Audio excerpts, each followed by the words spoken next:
Hi friends नमस्कार जय जगन्नाथ मो रूपा मु सहित करुच्ची आपण मानक प्रिय चैनल लुप्स ओडिया चैनल रे पुणी थे आसी गोटे नुआ रेसिपी वीडियो को लेकिन आज मु शेयर करुच्ची स्प्रिंग ओनियन गोटे भाजी बनैबी। स्प्रिंग ओनियन आलू टमाटो देकी गोटे भाजी सिंपल टाइप रो बनैबी। चलतु वीडियो को लेट करबानी मो चैनल नुआ थिले सब्सक्राइब करदेबे। वीडियोटा भल लगे सियोर लाइक करने जमार भूलें ऑल नोटिफिकेशन को ऑन करदेबे जहाँद्वारा जहाँ भी मु वीडियो अपलोड करी आपण मानक पाखे पहुँच जीवो। फेसबुक इंस्टाग्राम रे रूपसा ओडिया चैनल फॉलो करदेबे। ट्विटर रे रूपसा पंडा आईडी रे फॉलो करदेबे। चलतु आ लेट करबानी वीडियो स्टार्ट करवा। आउ जदि एमती नुआ नुआ रेसिपी वीडियो देखा चाहूँगी मो प्लेलिस्ट को मध्य जाकि चेक करदेबे। देखो मुझे गोटे कड़े बसैली कड़े गरम हो सारा 2 स्पून ये तेल देली खाइबा तेल जेकोसी आपण जोटा जो तेल आप खाइबार यूज कर तेल एड करेंगे। तापर ये मु पंच फुटण देली। पंच फुटण फुटी आसी सारापर मुझे दूची गोटे पियाज को काटी रखी ताकू एड कर दूची आ गोटे लंका को 2 फाड़ करके एड कर दूची।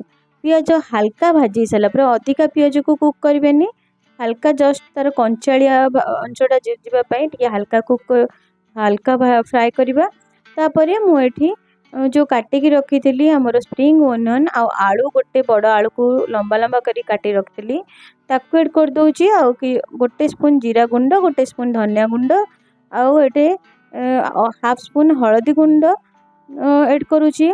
तापर गोटे टमाटो को एड करुची कहीं टमाटोटा एड करी कहीं कहीं टमाटोटा जिते आम एड करवा ना जो टमाटो तार पानीटा बाहर तो भलसे कुक हो भजाटा आउ तार गोटे टिके खटालिया बास्नाटा भी बहुत ही बढ़िया लगे ओनियन एमती स्प्रिंग ओनियन रे। तापर आलू को एड करी तापर भल से सबतक को मिक्स करदेली स्वाद अनुसार लुण देकी 2 मिनट कवर करने को छाड़देली।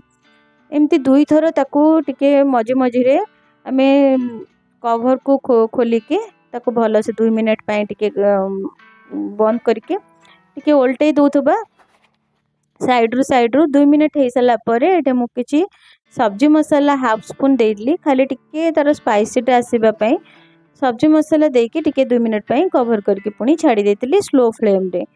देखंतु तापर 2 मिनट हो सारापर कवर को काढ़ी देखली आपण मानक मोर स्प्रिंग ओनियन भाजी रेडी हो गलानी।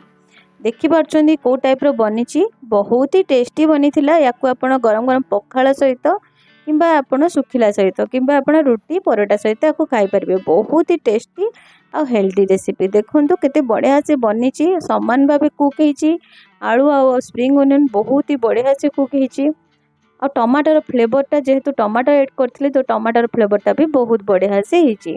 आपण भी एही बड़ी घरे श्योर बनांतु बनेकी केमती लागिला कमेंट सेक्शन में मते श्योर जणाइबे। नुआ थिले प्लीज सब्सक्राइब करने जमार भूलेबेनी।